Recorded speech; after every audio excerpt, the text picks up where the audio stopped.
Saudaraku di dalam nama Tuhan Yesus Kristus, kekasih hati sahabat terbaik dalam kasih Yesus. Bertemu lagi dengan saya Pendeta Novel Saragi. Firman Tuhan yang menyapa kita pada saat ini tertulis dalam Yeremia pasal yang ke-33, ayatnya yang pertama sampai ayatnya yang ke-9. Namun sebaiknya kita bersatu dulu di dalam doa. Kita berdoa. Bapa di dalam surga, terima kasih Tuhan buat waktu yang indah yang Kau berikan. Terima kasih Tuhan buat rasa sukacita yang bersumber dari Engkau menyertai dan melingkupi setiap kami. Satu kerinduan kami mau dengar-dengaran akan firman. Maka berfirmanlah Engkau Tuhan, sebab kami siap untuk menerimanya. Amin.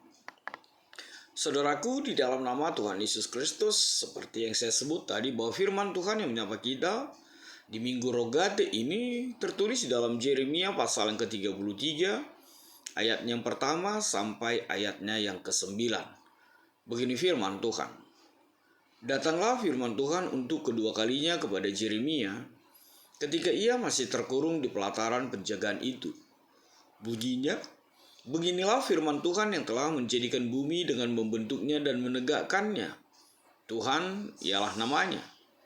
Berserulah kepadaku, maka aku akan menjawab engkau dan akan memberitahukan kepadamu hal-hal yang besar dan yang tidak terpahami, yakni hal-hal yang tidak kau ketahui.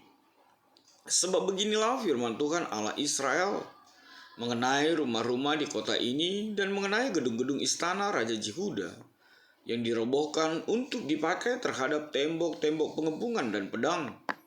Orang akan masuk pertempuran melawan orang-orang Kasdim, dan kota ini akan penuh dengan bangkai-bangkai manusia yang telah kupukul mati karena murkaku dan kehangatan amarahku.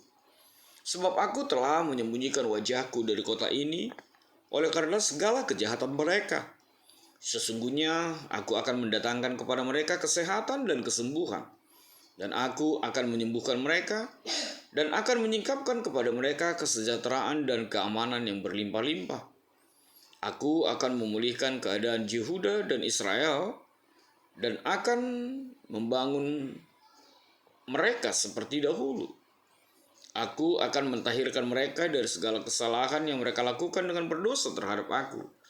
Dan aku akan mengampuni segala kesalahan yang mereka lakukan dengan berdosa dan dengan memberontak terhadap aku. Dan kota ini akan menjadi pokok kegirangan, ternama, terpuji, dan terhormat bagiku di depan segala bangsa di bumi yang telah mendengar tentang segala kebajikan yang kulakukan kepadanya. Mereka akan terkejut dan gemetar karena segala kebajikan dan segala kesejahteraan yang kulakukan kepadanya. Demikian firman Tuhan.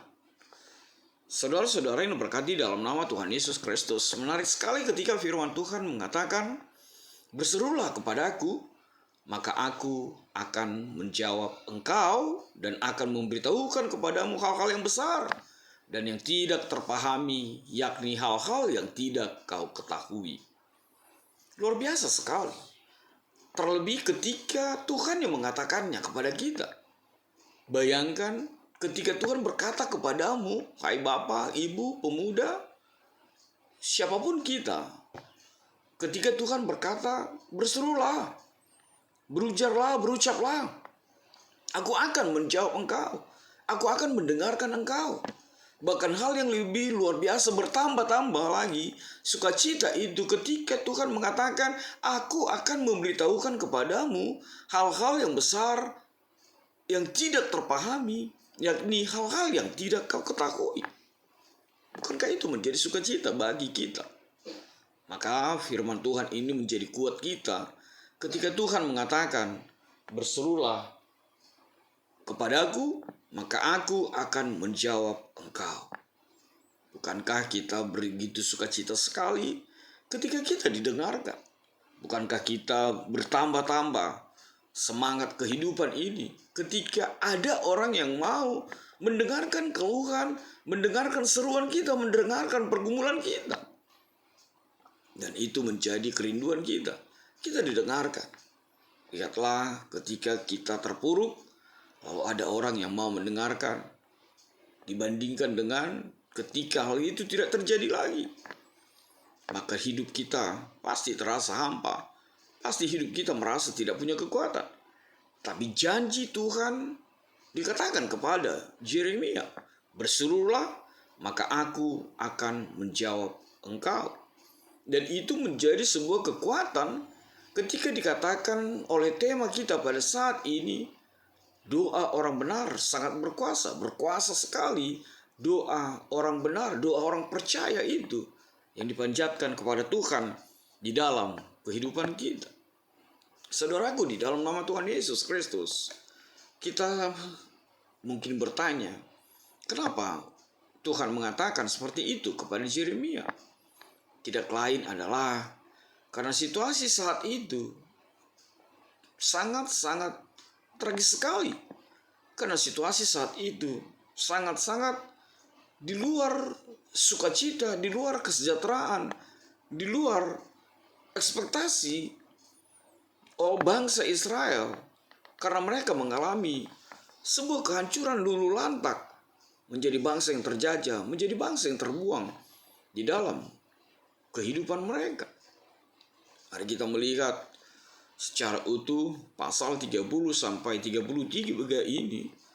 Tema tunggal yang menjadi penegasan tidak lain adalah pembaruan bangsa Yehuda yang mengalami kesengsaraan karena harus hidup di tanah pembuangan Babel.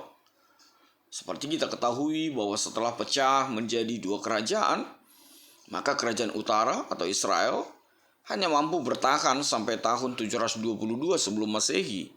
Dan sebelum itu, sebelum mereka jatuh ke tangan bangsa Asyur, sepupunya sendiri yakni kerajaan Israel Selatan, itu mampu bertahan lebih lama, yakni sampai tahun 587 sebelum Masehi. Walaupun akhirnya mereka dikalahkan oleh Babilonia juga. Ketika penaklukan itu terjadi, kita tahu bahwa raja, permaisuri, pegawai istana, orang-orang yang sehat, muda, kuat, gagah, dan pribadi yang baik, itu semua diangkut melintasi padang gurun menuju ke Babel. Hanya orang tua yang lemah, yang dianggap tidak berproduksi lagi, dianggap tidak punya kekuatan lagi, dianggap kurang berpotensi lagi, itu dibiarkan tinggal di Yerusalem. Di sini kita melihat kebebasan dan jati diri bangsa Israel sebagai umat pilihan yang hidup di tanah yang dijanjikan hancur berkeping-keping. Siapa sangka, siapa mengira bahwa mereka akan menjadi bangsa budak dan mereka meninggalkan tanahnya sendiri. Mereka tinggal di negeri orang, sementara Yerusalem sudah menjadi puing. Bangsa Israel sendiri telah terpecah dalam konflik bersaudara. Dan lebih tragis lagi, hancur dalam perang antar bangsa. Yang tersisa di Yerusalem hanyalah sebuah kesedihan. Umat yang tinggal di sana bukanlah umat yang membanggakan. Sementara mereka yang bisa diharapkan betapapun kuat, sehat, atau normal, mereka semua tinggal di negeri orang lain. Bahkan negeri yang bukan tanah mereka, bahkan bukan tanah apa yang dijanjikan. Situasi itu membuat harapan, keputusasaan telah menjadi bagian kehidupan mereka. Bahkan identitas mereka sebagai bangsa pilihan hancur. Kebanggaan yang selama ini mereka banggakan itu tinggal lama. Kemasyhuran mereka hanya tinggal kenangan. Harga diri pun sudah tidak punya. Harga diri mereka terinjak-injak. Dan di suasana inilah, dalam konteks itulah, Yeremia menyampaikan nubuatan bahwa akan datang waktu di mana Tuhan akan memulihkan, di mana Tuhan akan membebaskan mereka serta mengembalikan mereka ke tanahnya. Tuhan sendiri yang akan berprakarsa, Tuhan sendiri yang bertindak, Tuhan sendiri yang menyampaikan janjinya kepada Israel untuk setia dan tetap berpegang teguh pada janji Tuhan, sebab janji Tuhan itu pasti akan nyata. Pembaruan yang dilakukan Allah melalui perikop kita ini terlebih di dalam ayat 8 sampai ayat 9 yang sudah kita baca bersama tadi. Di sana jelas pembaruan itu adalah pembaruan yang sejati. Pembaruan yang membebaskan bangsa Israel dari jajahan bangsa lain. Dan akhirnya perubahan itu, pembaruan itu, pemulihan itu memberikan kehidupan yang tenang dan aman bagi mereka. Saudaraku yang diberkati di dalam nama Tuhan Yesus Kristus, benar pelayanan Yeremia sebagai nabi itu diarahkan pada kerajaan selatan Yehuda sepanjang 40 tahun terakhir dari sejarahnya. Yeremia masih hidup untuk menyaksikan serbuan Babel ke Yehuda yang berakhir dengan kebinasaan Yerusalem dan Bait Suci. Karena tugas Yeremia ialah bernubuat kepada bangsa itu selama bertahun-tahun dari tahun-tahun terakhir kemunduran dan kejatuhannya, memang dapatlah dimengerti bahwa kitab Yeremia ini secara utuh dan secara umum menggambarkan sebuah kesuraman dan keniscayaan yang terjadi di tengah-tengah bangsa itu. Sekilas tentang Yeremia. Yeremia itu putra seorang imam, lahir dan dibesarkan di Anatot, desa para imam. Dan itu berada sekitar 6 km di timur laut Yerusalem. Dia melayani, bernubuat selama pemerintahan Raja Manasye yang jahat. Yeremia memulai pelayanannya sebagai nabi itu pada tahun ke-13 pemerintahan Raja Josia yang baik. Dan dia ikut mendukung gerakan pembaruan Josia. Tetapi Yeremia menyadari bahwa gerakan itu tidak menghasilkan perubahan.